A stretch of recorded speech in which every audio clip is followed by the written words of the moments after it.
This is the history of Earth and the untold story of Atlantis. The story begins with our universe that exploded into existence over 50 trillion years ago at the hands of our Creator. Some may think of this as God, others may think of it as a source energy.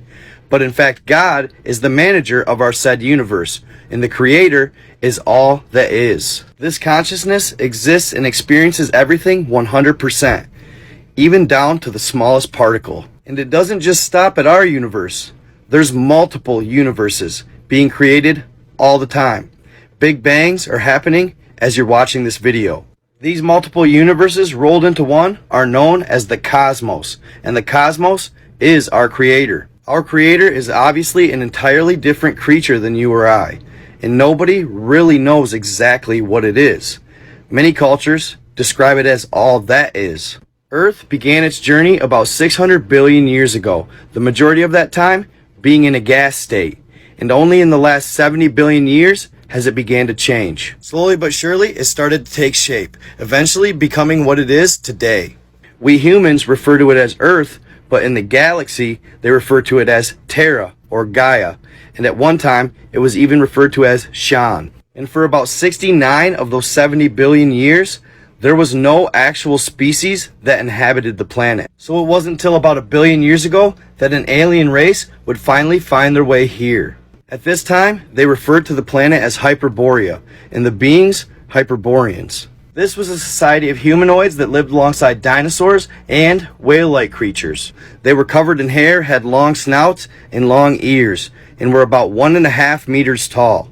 It's believed that these beings lived in harmony and peace for millions of years, until it was interrupted by a malevolent species from the Orion constellation.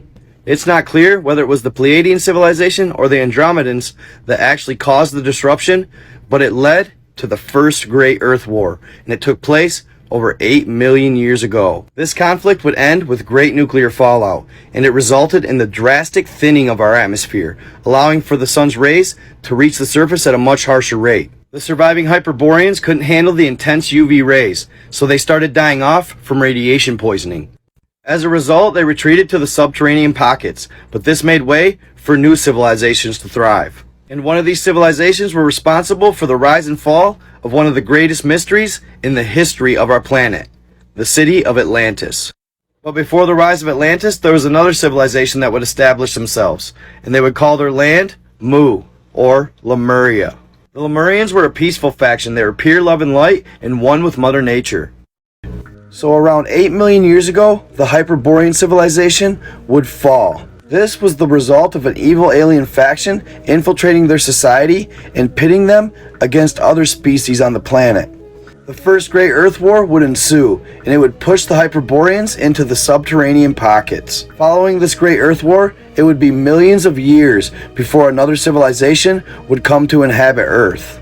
Not only because the natural disasters as a result of the nuclear war, but this was also because the good alien factions throughout the galaxy were devastated that the Hyperborean race didn't turn out. For so many years, they lived in harmony on Earth with species that they otherwise were at war with back at their homelands. For the longest time, the Hyperboreans were the epitome of good and love and light can prevail. But regardless of their pain, time passed and the Earth continued to grow. It wouldn't be till about 900,000 years ago that the Galactic Federation would find a waterborne primate on the Vega star system, and they figured that primate would work perfect on Earth. And it wasn't just as easy as the Galactic Federation just picking them up and placing them on Earth and they would thrive.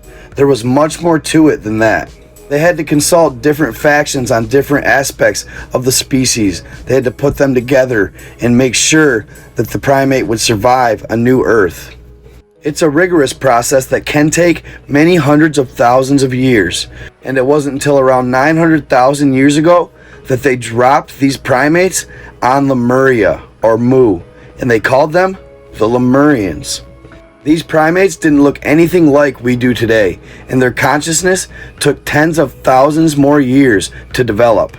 Many believe that the crystal skulls played a large part in shaping this human consciousness. Galactic Federation and the good alien factions strategically placed these crystal skulls all over the earth. These skulls came in all different shapes and sizes. It's said that there's a total of 13 of them, many of which have been found, but the majority still remain hidden to this day. Some legend and lore states that if all 13 of these crystal skulls are brought together, humanity will reach a consciousness and a power unparalleled to anything we've ever seen. So in this magical land of Mu, we flourished, and we became the guardians of Mother Nature and her essence. Around 700,000 years later came Atlantis. So almost 700,000 years after the Lemurians arrived on Earth, they established Atlantis. It was around 210,000 BC. It was located about 1,500 kilometers off the coast of Europe and Africa. It was a paradise. It stayed at around 77 degrees Fahrenheit the entirety of the year. The land was made up of many volcanic eruptions throughout history, so the grounds were very fertile. Atlantis and the Atlantians reached the pinnacle of human existence, not just technologically, but spiritually as well. They were one with Mother Nature. They could communicate with the wildlife, which was much different than ours is today. It was such a beautiful paradise that animals from other realms visited Atlantis and lived there. The airspace was filled with airplanes.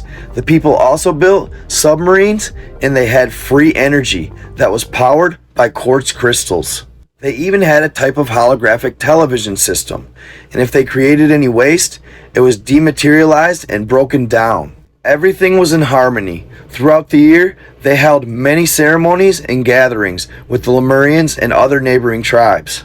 They'd celebrate their love for one another, their unity, and especially their love and connection with Mother Nature.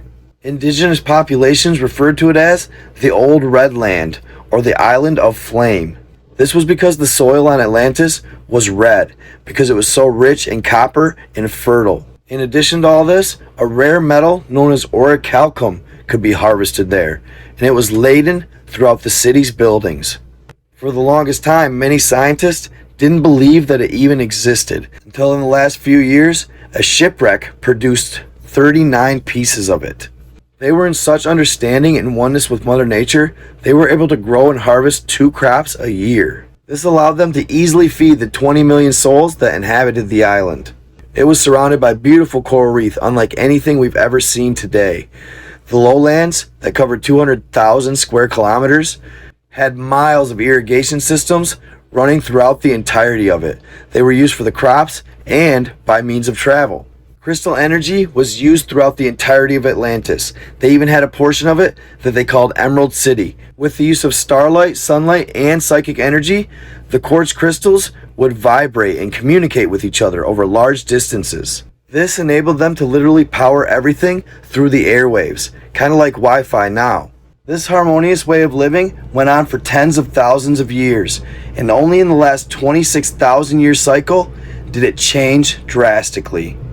The disruption started when an evil alien faction convinced beings in Atlantis to open a stargate in the atmosphere, allowing them into our world. Stay tuned, y'all.